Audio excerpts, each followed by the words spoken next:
You know, with so many people participating with the political and social debate through call-in shows, it's important to be reminded every once in a while of it's a good idea to be reminded of the awesome impact. The awesome impact. I'm sorry. You're Dr. Janet Jacobs, right? Yes, sir. It's good to have you here. Thank you. The awesome impact of the airwaves and how that translates into the furthering of our national discussions, but obviously also how it can forgive me, Dr. Jacobs. Are you an MD? A PhD. A PhD? Yes, sir. In psychology? No, sir. Theology? No. Social work? I have a PhD in English literature.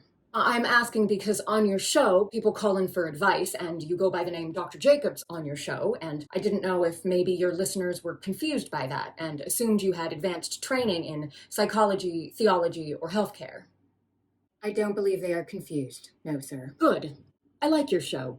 I like how you call homosexuality an abomination. I don't say homosexuality is an abomination, Mr. President. The Bible does. Yes, it does. Leviticus 18:22. chapter and verse. I wanted to ask you a couple questions while I had you here.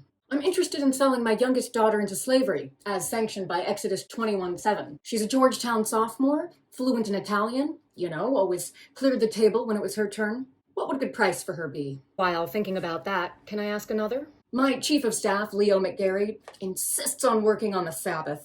Exodus 35:2 clearly states he should be put to death. Am I morally obligated to do it myself, or should I call the police? Here's one that's really important, because we got a lot of sports fans in this town. Touching the skin of a dead pig makes one unclean, Leviticus 11:7. If the Washington Redskins promise to wear gloves, can they still play football? Can Notre Dame? Can West Point?